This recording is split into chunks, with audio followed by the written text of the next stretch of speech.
चलिए मेरे प्यारे बच्चों, मैं रंजीत सर अपने YouTube चैनल मैथ लॉजिक में आप लोग को स्वागत करता हूं। और आज जो हम लोग एक नए सीरीज को स्टार्ट करने वाले हैं वो सीरीज है वर्ग 6 की कंप्लीट मैथ करने वाले हैं लोग आज से। तो आज जो है विषय क्या है, गणित है। और किस वर्ग को हम लोग लेकर चल रहे हैं, तो वर्ग 6 के हम आज से मैथ शुरू कर रहे हैं लोग, ठीक है। तो उसमें जो पहला चैप्टर है वो है संख्याओं की समझ। संख्याओं की समझ जो है इसी को लेकर हमें आगे बढ़ना है, ठीक है। तो पहले हम लोग यहाँ पर समझ लेते हैं कि संख्या होती क्या है, तो इसको समझते चलेंगे। तो संख्या हमारे पूर्वजों ने निकाला है, हमारे पूर्वजों ने निकाला है, ढूंढा, उसे खोजा है। तो 1 2 3 4 5 6 7 8 9 10 11 डैश डैश डैश इससे आगे तरफ बढ़ते जाएंगे, इनफिनिट तक ले जाएंगे। तो ये जो होती है हमारे क्या कहलाती है, तो संख्या कहलाती है। क्या कहलाती है? संख्या कहलाती है। इसमें का जो पहला जो 9 गो है इसको हम क्या बोलते हैं, अंक भी बोलते हैं। क्या बोलते हैं? अंक भी बोलते हैं। अंक यानी डिजिट भी बोला जाता है। क्या बोला जाता है? डिजिट भी बोला जाता है। तो अगर आपसे पूछा जाए कि हमारी कुल संख्याओं में अंकों की संख्या कितनी होती है, तो अंकों की संख्या होती है, कितना होती है? 9। और एक होती है 0, एक होती है, यहाँ पर ले लेते हैं 0 यानी कि कुल हमारी अंकों की संख्या होती है कितनी होती है? 10 होती है। 10 होती है, ठीक है। यानी कि हमारे संख्याओं में कुल अंकों की संख्या कितनी होती है? 10 होती है। वो अंक कौन कौन होती है? तो 0 1 2 3 4 5 6 7 8 9 तक ले जो है एक है हमारी अंक है, ठीक है। अब जो हम लोग 5 क्लास में कुछ पढ़े हैं संख्याओं के बारे में, तो समझिए इस चीज को कि संख्या जो है हमारे दैनिक जीवन में, जैसे हमें पानी की आवश्यकता है, जैसे हमें सांस की आवश्यकता है, जैसे हमारी हमको भोजन की आवश्यकता है, उसी तरह हमारे दैनिक जीवन में हमें संख्या के भी बहुत प्रयोग है। बहुत ही, हम संख्या के बिना हमारा कोई काम ही नहीं हो सकता है, कोई काम संभव ही नहीं हो सकता है। जैसे समझिए कि अगर आपसे कोई पूछे कि आप कितना बजे उठे हैं, अगर आपसे कोई पूछे कि आप कितना बजे उठे हैं, तो आप क्या बोलिएगा? आप बोल दीजिएगा कि हम 5 बजे उठे हैं या 6 बजे उठे हैं। तो 5 या 6 जो है क्या है? हमारी संख्या है। क्या है? संख्या है। अगर आपसे कोई पूछे कि आप कितना बजे पढ़ने कोचिंग जाते हैं, तो आप बोलेंगे 7 बजे या 6 बजे। तो ये 7 या 6 जो है क्या है? हमारी ये संख्या है। तो बिना संख्या के हमारा कोई भी काम संभव नहीं है। अगर आपसे पूछा जाए कि आप स्कूल कितने घंटा पढ़ते हैं, तो आप बोलेंगे 6 से 8 घंटा या 6 से 7 घंटा हम स्कूल पढ़ते हैं। तो ये जो 6 या 7 जो है हमारी क्या है? संख्या है। बिना संख्या के हम काम नहीं कर सकते हैं। अगर आपसे पूछा जाए कि आपके पापा के सैलरी कितना है, तो आप वही अनुमान बोल सकते हैं कि 15,000 होगा या 20,000 होगा। तो 15,000 या 20,000 जो बोलेंगे आप, वो क्या है? हमारी संख्या है। तो एक तरीका से जो हमारी संख्या है वो, उसके बिना हमारा जीवन का है अधूरा। हम जीवन में मतलब कुछ कल्पना नहीं कर सकते बिना संख्या के। अब मान लीजिए आपसे कोई टाइम पूछे, तो अगर टाइम पूछे तो क्या कैसे का बताएंगे टाइम? बताइए। अगर संख्या का आविष्कार नहीं हुआ होगा, अगर संख्या हम लोग को पता नहीं होता, अगर आपसे कोई पूछ दे कि टाइम कितना है, टाइम कितना हो रहा है, तो आप क्या बताते? बता सकते हैं टाइम? नहीं बता सकते हैं। अगर मान लीजिए कि आप 4 भाई हैं या 5 भाई हैं, तो अगर आपसे कोई पूछे कि आप कितना भाई है और संख्या का पता ना हो, तो आप क्या बताएंगे? आप उस टाइम उसका आंसर नहीं बता पाते, ठीक है। तो एक तरीका से इस संख्या जो है हमारे दैनिक जीवन में, हमारे लाइफ में बहुत ही अहम भूमिका है संख्याओं का, ठीक है।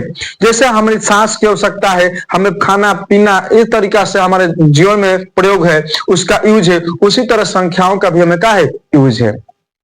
हम लोग 5वीं क्लास में संख्याओं के बारे में पढ़े, 5वीं वर्ग में पढ़े हैं कि संख्याओं के साथ हम कौन कौन से कार्य कर सकते हैं। तो हम इसके साथ जोड़ कर सकते हैं, घटाव कर सकते हैं, गुना कर सकते हैं, भाग कर सकते हैं, या किसी अनुक्रम को, सीरीज को हम आगे बढ़ा सकते हैं। जैसे मान लीजिए हमें सीरीज मिल जाए 2 4 6 8 और बोला जाए कि आगे के 3 संख्या आप बताइए, तो आप पीछे के सीरीज को, आज आप पीछे के संख्या को देखते हुए आगे की संख्या क्या कर सकते हैं? निकाल सकते हैं। तो ये सारी जो चीजें हम क्या कर किए हैं, तो हम पीछे के क्लास में 5वीं क्लास में पढ़ लिए हैं। अब जो हम लोग को पढ़ना है, तो अब यहां से हम लोग को पढ़ना है संख्याओं की तुलना। क्या पढ़ना है जी? संख्याओं का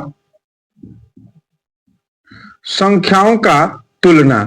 संख्याओं का तुलना का मतलब क्या हुआ कि संख्या कौन बड़ा होगी, कौन संख्या छोटी होगी, इस चीज को हमें लेकर चलना है। अगर मान लीजिए कि दो गो समूह दिया जाए तो उस समूह में आपसे पूछा कौन सी समूह बड़ा है, चाहे कौन सी समूह छोटी है। अगर मान लीजिए दो गो विद्यार्थी या 5 विद्यार्थी आपको दे दे और पूछे कि उसमें कौन फर्स्ट है कौन सेकंड है, परीक्षा हो उसका, और आपसे पूछा है कौन फर्स्ट है कौन सेकंड है, तो वो सभी का हम यहाँ पक्का करने वाले हैं, तुलना करने वाले हैं। तो संख्याओं को तुलना कैसे करें, संख्याओं को कैसे हम पहचानेंगे कि ये संख्या बड़ी है वो संख्या छोटी है, तो इसी पर हम लोग आज बात करेंगे और फिर धीरे धीरे आगे हम बढ़ेंगे। तो अब चलिए हम दो यहां से एग्जाम्पल लेते हैं। पहले हम यहाँ पर बता देते हैं कि आप किस बेस पर संख्या को तुलना करेंगे। तो यहाँ पर जो संख्या का तुलना करेंगे आपको दो बेस होने वाला है। पहला कि संख्याओं में अंकों को गिनकर, संख्याओं में अंकों को गिनकर काउंट करके, और दूसरा आप तुलना कर सकते हैं, दूसरा आप तुलना कर सकते हैं संख्याओं में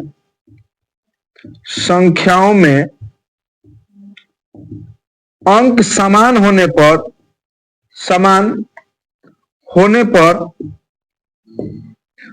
पर आगे के अंक को देखकर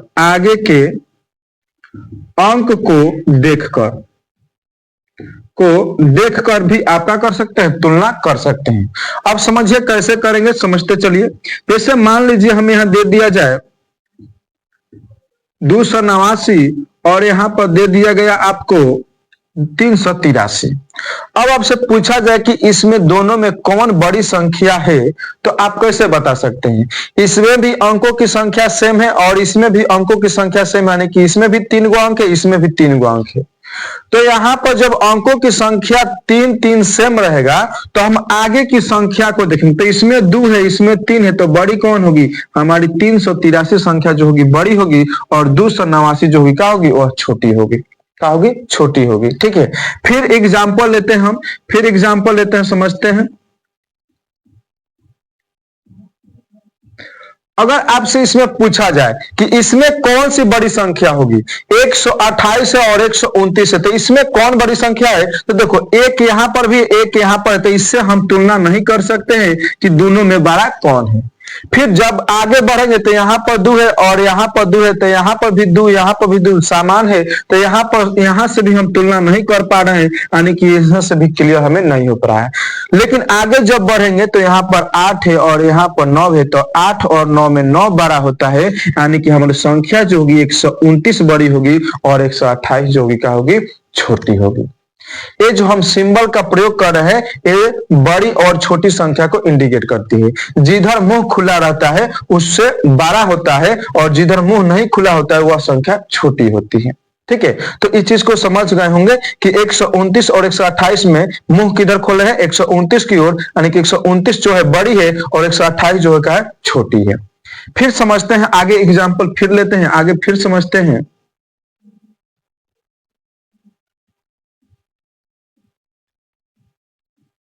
अगर आपसे पूछा है कि इसमें कौन सी बड़ी संख्या है, तो आप कैसे बता सकते इसमें कौन बड़ी संख्या है, बताइए।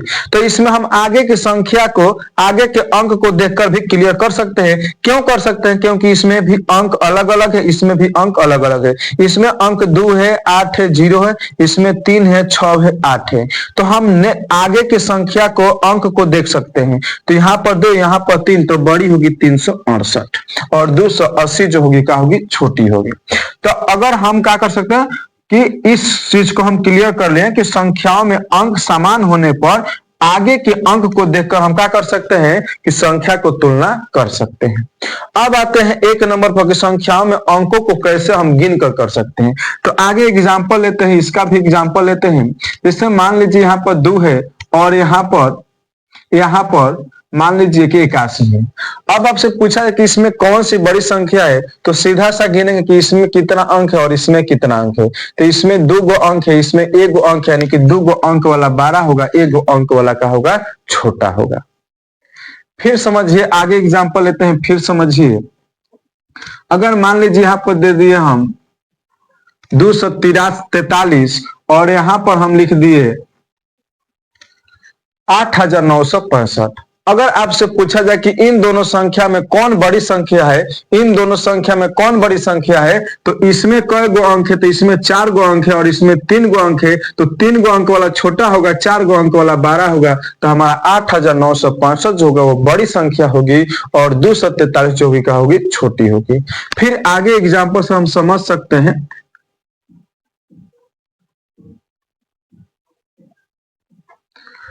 अब यहाँ पर हम तुलना कर सकते हैं, इसमें कितने अंक है, तो इसमें 4 गो अंक है और इसमें कितना अंक है, तो इसमें 3 गो अंक है, तो 4 गो अंक वाला बड़ी होगी और 3 गो अंक वाली क्या होगी छोटी होगी, यानी कि 2819 बड़ी होगी और 365 जो होगी वो क्या होगी छोटी होगी। तो संख्याओं को तुलना हम कैसे कर सकते हैं, आप लोग को आई होप समझ में आ गया होगा कि हम संख्या को कौन सी संख्या बड़ी होगी और कौन सी संख्या छोटी होगी, आप लोग को क्लियर हो गया होगा। ठीक है, तो हमें दो चीज याद रखना है कि अगर संख्याओं को तुलना करना है तो दो चीज याद रखेंगे। पहला कि संख्याओं में अंकों को गिन लेंगे कि कितना अंक है, जिसमें ज्यादा अंक होगा वह संख्या बड़ी होगी और जिसमें अंक कम होगी वह संख्या छोटी होगी। दूसरा नंबर ध्यान देंगे कि संख्याओं में अंक समान होने पर, अंक समान होने का मतलब कि अंकों की संख्या समान होने पर उसके आगे के अंक को देखेंगे और उसमें जो अंक बड़ी होगी वह संख्या बड़ी होगी और जो छोटी होगी वह संख्या क्या होगी छोटी होगी। तो ये चीज क्लियर हो गया। अब हम यहां से बढ़ेंगे नए टॉपिक पर, नए टॉपिक पर आगे हम बढ़ेंगे, उसको बोलते हैं आरोही, आरोही क्रम। इसको बोलते हैं बढ़ते क्रम, बढ़ते क्रम। इंग्लिश में इसको बोलते हैं इंक्रीजिंग ऑर्डर या असेंडिंग ऑर्डर। इंक्रीजिंग ऑर्डर या असेंडिंग ऑर्डर इसको इंग्लिश में बोलते हैं। अब यहाँ पर हम कैसे समझते हैं आरोही क्रम या बढ़ते क्रम में क्या होता है समझिएगा, एग्जाम्पल के माध्यम से आप लोग को समझाते हैं। जैसे मान लीजिए हमें एक सीक्वेंस मिल गया, यहाँ पर एक सीक्वेंस हमें मिल गया, यहाँ पर 2 8 0 1 5। अब बोलेगा आपसे कि इस नंबर को आरोही क्रम में बढ़ते क्रम में सजाइए, तो आरोही क्रम में सजाने का मतलब क्या होता है समझेंगे कि आरोही क्रम या बढ़ते क्रम में सजाने का मतलब होता है कि सबसे छोटी संख्या से शुरू करके सबसे बड़ी संख्या तक, सबसे बड़ी संख्या तक व्यवस्थित करना, सबसे बड़ी संख्या तक व्यवस्थित करना ही क्या कहलाता है आरोही क्रम या बढ़ते क्रम कहलाता है। इंग्लिश में इंक्रीजिंग ऑर्डर या असेंडिंग ऑर्डर कहलाता है। तो इसमें हम ढूंढेंगे कि सबसे छोटी संख्या कौन है, तो सबसे छोटी जो है वह 0 है। इससे थोड़ा सा बड़का कौन संख्या है, तो 1 है। 1 से थोड़ा सा बड़का कौन संख्या है, तो 2 है। और 2 से हल्का बड़ा संख्या कौन है, 5 है। और 5 से हल्का बड़ा संख्या कौन है, 8 है। और ये जो हमें सीरीज मिला यही क्या हुआ बढ़ते क्रम हुआ, क्या हुआ बढ़ते क्रम हुआ। समझ में आ गया होगा आप लोग को। फिर आगे एग्जाम्पल लेते हैं, आगे एग्जाम्पल लेते हैं।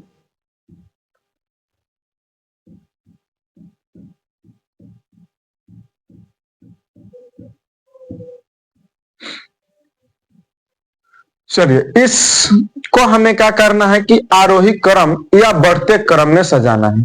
तो इस लाइन को याद रखें कि हमें जब भी आरोही क्रम में या बढ़ते क्रम में सजाना होता है तो हम छोटी संख्या से शुरू करके धीरे धीरे धीरे कई स्टेप बढ़ते बढ़ते सबसे बड़ी संख्या तक व्यवस्थित करते हैं और उसी क्रम को हम क्या बोलते हैं आरोही क्रम बोलते हैं, बढ़ते क्रम बोलते हैं। तो समझिएगा यहाँ पर सबसे छोटी संख्या इसमें ढूंढेंगे कि सबसे छोटी संख्या कौन है। इसमें सबसे छोटी संख्या हमें दिखाई दिया कौन है, 15 है। और 15 से थोड़ा सा बड़ा सा कौन संख्या इसमें मिलेगा, 18 17 21 30 19 में, तो हमें 17 मिलेगा। तो मुंह 17 की ओर खोल देंगे। फिर 17 से बड़ा कौन मिलेगा, तो हमें 18 मिलेगा। 18 से बड़ा कौन मिलेगा, 19 मिलेगा। और 19 से बड़ा कौन होगा, 21 होगा। और 21 से बड़ा कौन होगा, 30 होगा। और यही जो हमें मिल गया सीक्वेंस, यही जो हमें मिल गया क्या मिल गया, बढ़ते क्रम मिल गया। और यही हमारा क्या है, आरोही क्रम है। फिर एग्जाम्पल समझते हैं। आप 6th क्लास के स्टूडेंट थे, इससे आपको अच्छे से समझा रहे हैं, बढ़िया से समझिए। जब भी आपको मिल जाए बढ़ते क्रम में सजाने को, तो कैसे सजाएंगे इस चीज को ध्यान रखेंगे। दूसरा एग्जाम्पल लेते हैं हम लोग।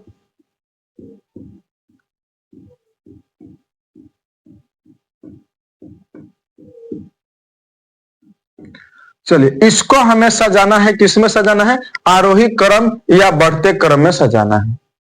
तो बस एक ही रास्ता है, रास्ता क्या है कि सबसे छोटी संख्या को ढूंढेंगे और एक ही स्टेप बड़ी संख्या बढ़ते बढ़ते बढ़ते लास्ट में सबसे बड़ी संख्या हम रखेंगे, लास्ट में सबसे बड़ी संख्या रखेंगे। तो इसमें देखेंगे कि 819, 720, 602, 512, 912 में कौन सी संख्या है जो क्या है सबसे छोटी है। तो इसमें हमको दिखाई दे कि 512 जो है यह सबसे छोटी है इस ग्रुप में, इस ग्रुप में सबसे छोटी 512 है। और फिर 512 से हल्का बड़ा कौन संख्या है? 512 से हल्का बड़ी संख्या कौन है इसमें दिखाई दे रहा है हम लोग को? 602 है। तो यहां पर लिखेंगे 602। फिर 602 से हल्का सा बड़ी संख्या कौन है? तो 602 से हल्की बड़ी जो संख्या है वह 720 है। और 720 से हल्की बड़ी संख्या कौन सी है? इससे जस्ट बड़ी कौन संख्या है? तो 819 है। और 819 से जस्ट बड़ी संख्या कौन है? तो 912 है। और ये मिल गया हम लोग को बढ़ते क्रम का सीक्वेंस। बताइए, तो ये चीज समझ में आ रहा है कि अगर हमें बढ़ते क्रम में सजाना हो या आरोही क्रम में सजाना हो तो कैसे सजाएंगे। फिर एग्जाम्पल ले लेते हैं, 4 नंबर एग्जाम्पल भी ले लेते हैं, समझते हैं एग्जाम्पल से समझते हैं।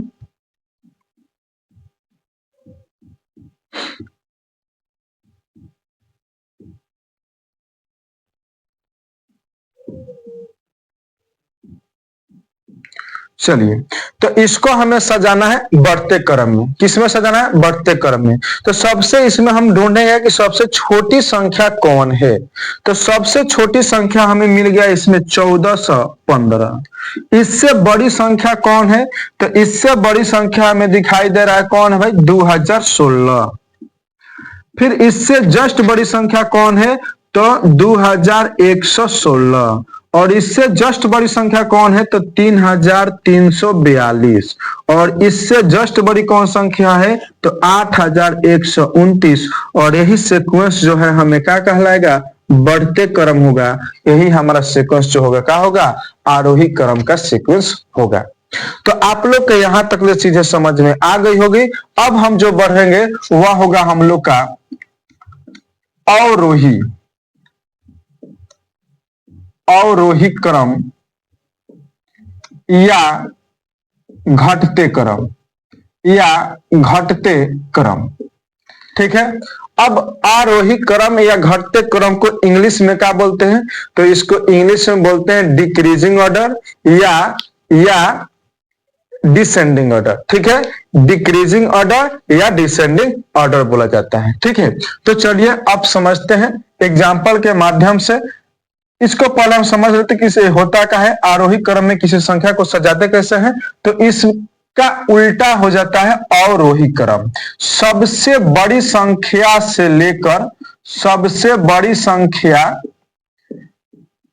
लेकर सबसे छोटी संख्या तक व्यवस्थित करते हैं। सबसे छोटी संख्या तक व्यवस्थित करते हैं। अब एग्जाम्पल से हम लोग क्लियर करते चलेंगे। एग्जाम्पल नंबर समझेंगे। 9 है, 7 है, 0 है, 5 है, 2 है। अब इसको सजाना है हमें किसमें?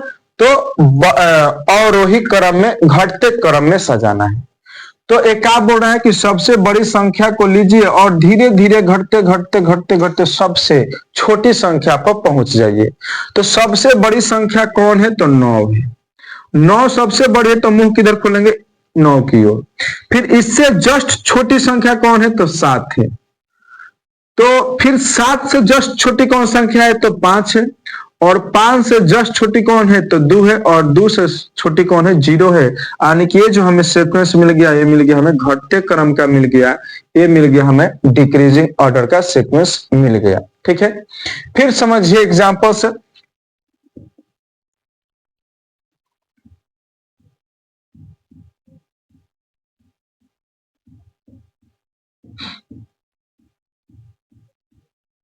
चलिए, अब इसको हमें सजाना है घटते क्रम या अवरोही क्रम में सजाना है।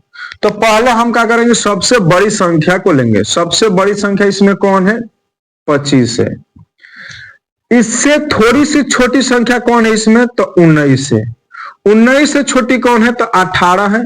18 से छोटी कौन संख्या है? तो 15 है। और 15 से छोटी कौन है? 13। और सबसे छोटी कौन है?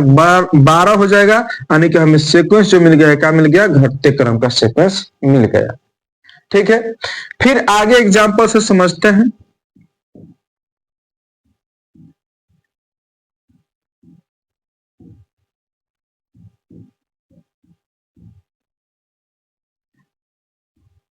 चलिए, तो इसको हमें क्या करना है कि अवरोही क्रम में या घटते क्रम में सजाना है। कैसे सजाएंगे समझिएगा। तो सबसे बड़ी संख्या को इसमें हम सेलेक्ट करेंगे। तो सबसे बड़ी संख्या कौन है? तो 926। 926 926 से थोड़ा सा छोटा कौन संख्या इसमें? 926 से हल्का छोटा कौन संख्या है? तो 625। 625 से हल्का छोटा कौन संख्या है इसमें? 625 से हल्का छोटी संख्या कौन है? तो 412।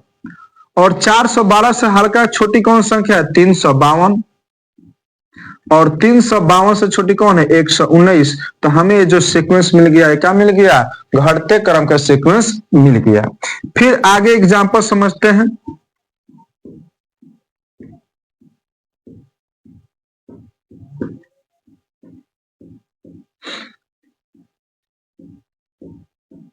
चलिए, इसको हमें सजाना है। किसमें सजाना है? घटते क्रम में सजाना है, अवरोही क्रम में सजाना है। तो सबसे हम क्या करेंगे, इसमें बड़ी संख्या देखें कौन है। तो सबसे बड़ी संख्या हमारा कौन है? 9121। इससे बड़ी संख्या कौन होगी? इससे छोटी, इससे छोटी संख्या कौन है? तो 8376। इससे छोटी कौन है? तो 8121। और इससे छोटी संख्या कौन है? तो 3492। और यही जो है हम लोग का मिल गया? घटते क्रम का सीक्वेंस मिल गया। इस तरीका से आप क्या कर सकते हैं कि आगे की भी संख्या को क्या कर सकते हैं? घटते क्रम में जैसे भी आपको सीक्वेंस मिले आप सजा सकते हैं। यहां तक आप लोग को चीजें क्या हो गई होगी? क्लियर हो गई होगी। अब हम चलते हैं यहां से संख्याओं के प्रवेश पर। नया जो हम लोग का है टॉपिक है संख्याओं का प्रवेश। संख्याओं का प्रवेश यानी कि हम संख्याओं में कैसे प्रवेश करते हैं, उस चीज को हमें यहां पर समझना है। तो अगर आपसे पूछा जाए कि एक अंक की सबसे बड़ी संख्या क्या होगी? सबसे बड़ी संख्या क्या होगी? सबसे बड़ी संख्या क्या होगी? तो आप बोलेंगे कि 1 होगी। वैसा ही जब आपसे पूछा जाए कि 2 अंक की सबसे बड़ी संख्या क्या होगी? तो आप बोलेंगे कि 2 × 9 यानी कि 99 होगी। वैसा ही आपसे पूछा जाए कि 3 अंक की सबसे बड़ी संख्या क्या होगी? तो 3 × 9 यानी कि 999 होगा। उसी तरीके से अगर आपसे पूछा जाए कि 4 अंक की सबसे बड़ी संख्या क्या होगी? तो आप बोलेंगे कि 4 × 9 यानी कि 9999 होगा। उसी तरीके से जब आपसे बोला जाए कि 5 अंक की सबसे बड़ी संख्या क्या होगी? तो 5 × 9 यानी कि 99,999 होगा। उसी तरीके से जब आपसे पूछा जाए कि 6 अंक की सबसे बड़ी संख्या क्या होगी? तो 6 × 9 यानी कि 99,000। 6 × 9 होगी, समझिए यहाँ पर इकाई, दहाई, सैकड़ा, हजार, 10,000, लाख यानी कि 9,99,999 होगी। एक तरीके से हम क्या कर सकते हैं? आगे बढ़ सकते हैं। अब एक चीज ध्यान दीजिएगा आप लोग, जब हम एक अंक की सबसे बड़ी संख्या में एक ऐड करेंगे तो मिलेगा हमें 10। और 10 जो होगा या इसको 10 बोलेंगे, ये जो होगा क्या होगा? 2 अंक की सबसे छोटी अंक होगी। यानी कि 10 जो होगी क्या होगी? तो 2 अंक की सबसे छोटी संख्या होगी। सबसे छोटी संख्या होगी। उसी तरीके से जब हम 99 में 1 जोड़ेंगे तो क्या होगा? तो हमारा यहाँ पर 100 आएगा। और 100 का होगा तो 3 अंक की सबसे छोटी संख्या होगी। उसी तरीके से जब हम 999 में 1 जोड़ेंगे तो यहाँ पर 1000 होगा। और 1000 जो है यह क्या है? तो 4 अंक की सबसे छोटी संख्या है। उसी तरीका से जब हम इसमें एक जोड़ेंगे तो यहाँ पर देखिए कितना जीरो होगा, एक पर 4 जीरो होगा, यानी कि इसको बोलेंगे 10,000। और 10,000 जो है क्या है, तो 5 अंक की सबसे छोटी संख्या है। उसी तरीका से जब इसमें हम एक ऐड करेंगे तो यहाँ पर हमें मिलेगा 1 लाख, और 1 लाख जो है 6 अंक की सबसे छोटी संख्या है। ठीक है, इसी तरीका से हम इसमें भी एक जोड़ेंगे तो हमें मिलेगा यहाँ पर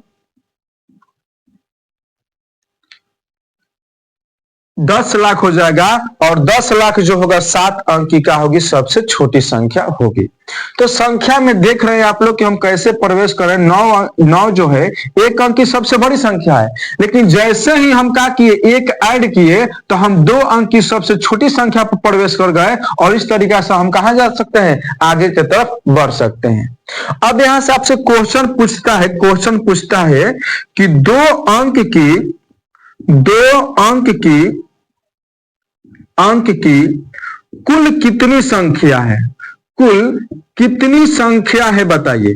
2 अंक की कुल कितनी संख्या है, इसको बताना है। तो समझिए, इस क्वेश्चन का आंसर जब करेंगे तो यहां पर लिखेंगे 2 अंक की सबसे बड़ी संख्या। तो 2 अंक की सबसे बड़ी संख्या क्या होगी, 99, और 1 अंक की सबसे बड़ी संख्या को माइनस कर देंगे। तो 2 अंक की सबसे बड़ी संख्या में से 1 अंक की सबसे बड़ी संख्या को माइनस करेंगे तो हमारा आंसर होगा 90, यानी कि 90 जो है हमारी 2 अंक की बड़ी संख्याओं की संख्या है।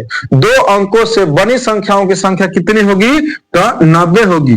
ठीक है, उसी तरीके से अगर आपसे पूछा जाए कि 4 अंकों की कुल कितनी संख्या होगी, कुल कितनी संख्या है। ठीक है, कुल कितनी संख्या है, तो इसका आंसर करने के लिए क्या करेंगे, 4 अंक की सबसे बड़ी संख्या को लिखेंगे। 4 अंक की सबसे बड़ी संख्या होती है 9,999, और इसमें से माइनस कर देंगे 3 अंक की सबसे बड़ी संख्या, यानी कि 999, तो आंसर होगा हमारा 9,000। यानी कि 4 गो अंक से बनी कुल संख्या कितनी है हमारी संख्या पद्धति में, 9,000 है। कितनी है, 9,000 है। तो एक तरीका से हम क्या कर सकते हैं, क्वेश्चन को भी सॉल्व कर सकते हैं। अगर आपसे पूछा जाए कि 7 अंकों की कुल कितनी संख्या है, कुल कितनी संख्या है, तो क्या करेंगे, तो 7 अंक की कुल संख्या यहां पर सबसे बड़ी संख्या लिखेंगे। 7 अंक की सबसे बड़ी संख्या 3, 2, 5, 6, 7, और 6 अंक की सबसे बड़ी संख्या को माइनस कर देंगे। 6 अंक की सबसे बड़ी संख्या को माइनस कर देंगे तो यहां पर हो जाएगा हमारा 9 पर 6 जीरो, 9 पर 6 जीरो। देखिए यहाँ पर, तो 9 पर 6 जीरो यानी कि कितना हो जाएगा, इकाई, दहाई, सैकड़ा, हजार, 10,000, लाख, 10 लाख, यानी कि 90 लाख। 90 लाख जो है हमारा क्या है, 7 अंकों की बनी कुल संख्या है। 7 अंकों की बनी कुल संख्या जो है हमारी क्या है, 90 लाख है। तो इतना तरीका से आप लोग को इतना चीज समझ में आ गया होगा। अब हम बढ़ते हैं आगे की तरफ। तो पढ़ना है स्थानीय मान। क्या पढ़ना है, स्थानीय मान। जैसे मान लीजिए हमें मिला है यहाँ पर संख्या, हम ले लेते हैं 85। ठीक है, तो 85 को अगर हम इसको प्रसारित रूप में लिखेंगे तो इसको लिखेंगे 8 दहाई प्लस 5 इकाई, 5 इकाई। तो इसको हम लिख सकते हैं 80 प्लस 5, 80 प्लस 5। इसको हम आगे भी लिख सकते हैं 8 गुना 10 प्लस 5, 8 गुना 10 प्लस 5 गुना 1 लिख सकते हैं। तो 85 का जो स्थानीय मान है, 85 का स्थानीय मान है 80 प्लस 5। इसको हम बोलेंगे, इसको बोलेंगे पैलेस वैल्यू। क्या बोलेंगे, पैलेस वैल्यू। ठीक है, और इसको क्या बोलेंगे, तो इसको बोलेंगे हम लोग प्रसारित रूप। प्रसारित रूप, किसी भी संख्या को प्रसारित रूप में कैसे लिखेंगे उसको यहाँ पर समझना भी आप लोग को। चलिए आगे हम कोई एग्जाम्पल लेते हैं। आगे एग्जाम्पल मान लीजिए ले लिए यहाँ पर 385। तो इस संख्या को जब हम लोग लिखेंगे तो देखिए ए इकाई है, दहाई है, सैकड़ा है, तो हम इसको लिखेंगे, क्या लिखेंगे, 3 सैकड़ा, 3 सैकड़ा प्लस 8 दहाई प्लस 5 इकाई, ये तरीका से हम लिख दिए। अब आगे जब बढ़ेंगे तो इसको लिखेंगे 3 सैकड़ा, तो 3 सैकड़ा का मतलब 100, तो 2 गो जीरो रख देंगे, प्लस 8 दहाई मतलब दहाई के मतलब 10, तो 10 एक जीरो रख देंगे, 5 इकाई मतलब 5। तो हम लोग को 385 का जो स्थानीय मान अगर आपसे पूछा जाए कि 3 का स्थानीय मान क्या होगा तो 300 होगा, 8 का स्थानीय मान क्या होगा तो 80 होगा, 5 का स्थानीय मान क्या होगा तो 5 होगा। अब इसको प्रसारित रूप में जब लिखेंगे तो इसको लिखेंगे 3 गुना 100 प्लस 8 गुना 10 आप प्लस 5 गुना 1। तो नीचे वाला का है प्रसारित रूप है और ये का है तो हमारा स्थानीय मान है। अब चलिए इस पर क्वेश्चन कैसे पूछता है उसको समझिए। क्वेश्चन कैसे पूछता है, जैसे मान लीजिए यहाँ पर दे दिया जाए आपसे कि 3896 में 3896 में 8 का स्थानीय मान क्या है। 8 का स्थानीय मान क्या है अगर आपसे पूछ दिया जाए तो हमारी संख्या क्या है जी, तो हमारी संख्या है 3896। किस संख्या का स्थानीय मान पूछ रहा है, 8 का पैलेस वैल्यू पूछ रहा है, 8 का पैलेस वैल्यू पूछ रहा है। तो 8 का पैलेस बराबर पूछ रहा है तो 8 लिखेंगे और इसके पीछे देखेंगे कितना अंक है, तो 2 गो अंक है तो पीछे 2 गो अंक के बदले 2 गो जीरो चिपका देंगे, यानी कि 8 का स्थानीय मान होगा 800। 8 का स्थानीय मान होगा 800। इसी तरीके से समझिए अगर आपसे क्वेश्चन यहां पर दे दिया गया, अब यहां पर पूछा जाए में 9 का स्थानीय मान, 9 का स्थानीय मान अगर आपसे पूछा जाता है तो क्या करेंगे, यहाँ पर 9 लिखेंगे और 9 के बाद में देखेंगे कितना अंक है, तो 3 गो अंक है, उसके बदले 3 गो जीरो यहाँ पर चिपका देंगे। तो इस 9 का जो पैलेस वैल्यू होगा वो हमारा क्या होगा 9000 होगा। उसी तरीका से जब हम आगे बढ़ेंगे इसमें,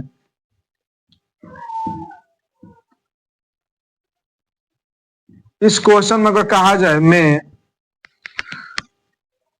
2 का स्थानीय मान तथा 8 का स्थानीय मान का योग बताइए कितना होगा,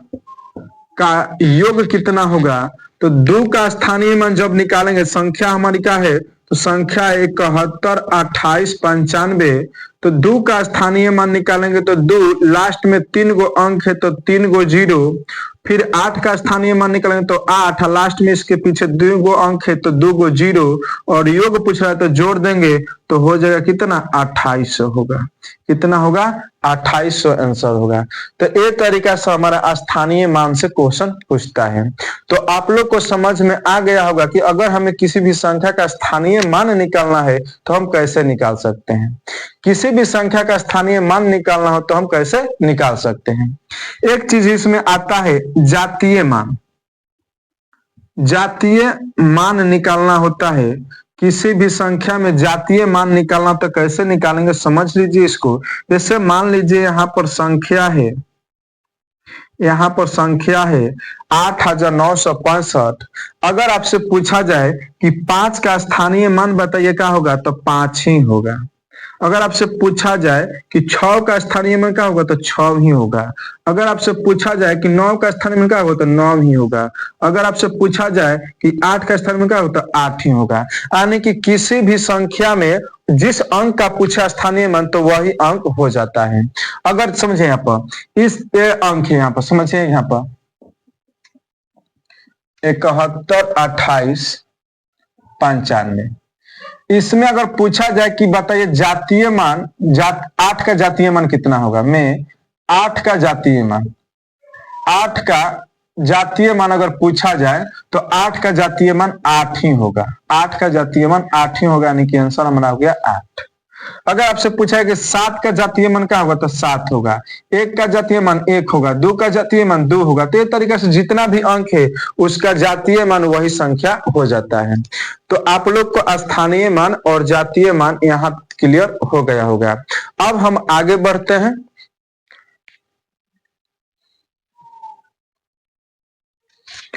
अब यहाँ पर कुछ चीजें याद करनी है, उसको हम समझते हैं। ठीक है, उसके लिए हम लोग के यहाँ पर कुछ चीजें यहाँ पर दिया गया है, इसको हमें क्या करना है, याद कर लेना है। क्या करना है, याद करना है। याद करना का है कुछ नहीं, समझ लीजिए, हम समझा रहे हैं यहाँ पर, समझ लीजिए इसको अच्छे से। 100 है तो 100 को हम क्या लिख सकते हैं, समझिए यहाँ पर 100, तो 100 को हम लिखेंगे 100 ऐसे। तो इसको बोलिए हम ऐसे कर सकते हैं 10 गुना 10, बताइए। तो 10 गुना 10 बोल लिख देंगे। तो बताइए इस 10 को 10 रह देंगे और इसके लिए हम लिख देंगे यहाँ पर दहाई। दहाई क्यों लिखेंगे समझिए, यानी कि दहाई के मतलब होता है 10। दहाई का मतलब होता है 10, इकाई का मतलब होता है 1, और सैकड़ा के मतलब होता है, सैकड़ा के मतलब होता है 100, हजार के मतलब होता है 1.30। तो ये समझ गए। तो हम सैकड़ा को क्या लिख दिए, 10 गुना 10, तो 10 हो गया, और इसके लिए हम क्या लिख दिए, दहाई। तो 100 को हम क्या लिख सकते हैं, 10 दहाई भी बोल सकते हैं। अगर हम 100 को दूसरी भाषा में बोला जाए तो उसको हम बोल सकते हैं 10 दहाई है। ये 100 क्या है, तो 10 दहाई है।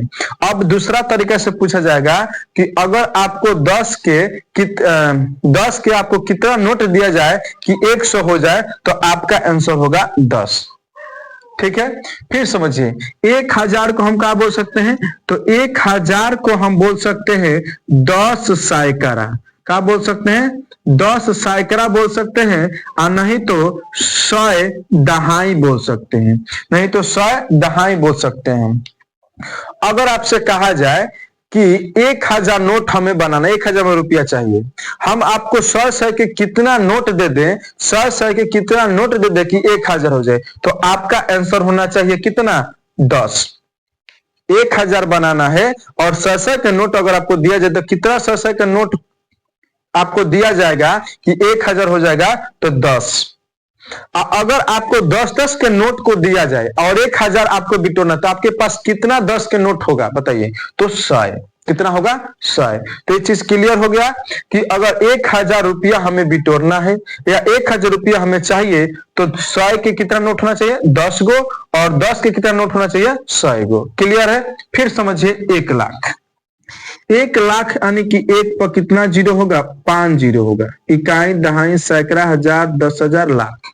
ठीक है, तो 1 लाख को हम क्या लिख सकते हैं, तो 1 लाख को हम बोल सकते हैं 100,000। क्या बोल सकते हैं, 100,000 या 1000 सैकड़ा, 1000 सैकड़ा। तो अगर आपको 1 लाख रुपया बिटोरना है, तो 1,000 की कितना नोट दिया जाए कि 1 लाख रुपया हो जाएगा, तो आपका आंसर होगा कि 100 गो नोट चाहिए हमें, 1,000 के 100 गो नोट चाहिए, तब वो क्या होगा, 1 लाख रुपया हो जाएगा। उसी तरीका से अगर 100 के कितना नोट आपको दिया जाए कि 1 लाख रुपया हो जाए, तो आपका आंसर होना चाहिए 1000। कितना होना चाहिए, 1000। यानी कि अगर आप 100 को नोट आपको दिया जाता है, तो कितना नोट मिलाएंगे कि 1 लाख रुपया होगा, तो आपका आंसर होगा 1000। कितना होगा, 1000। उसी तरीका से हमारा यहां पर 1 करोड़ है, 1 करोड़ है।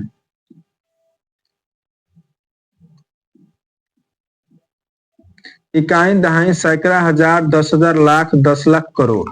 ठीक है, तो 10 करोड़ को हम क्या लिख सकते हैं, 10 करोड़ को लिखेंगे 100 लाख, 100 लाख या 10,000 हजार बोलेंगे। ठीक है, अगर हमें 1 करोड़ रुपया चाहिए, 1 करोड़ रुपया, 1 लाख का बंडल अगर आपको दिया जाए, तो कितना बंडल को मिलाकर 1 करोड़ रुपया होगा, तो 100 गो बंडल हमें चाहिए, कितना का, 1 लाख का, तब वो कितना होगा, 1 करोड़ होगा। अगर उसी तरीका से अगर आपको 10-10 हजार के, सॉरी 1,000 के आपको कितना गड्डी दिया जाए कि 1 करोड़ रुपया हो जाए तो आपका आंसर होगा 10,000। कितना? 10,000।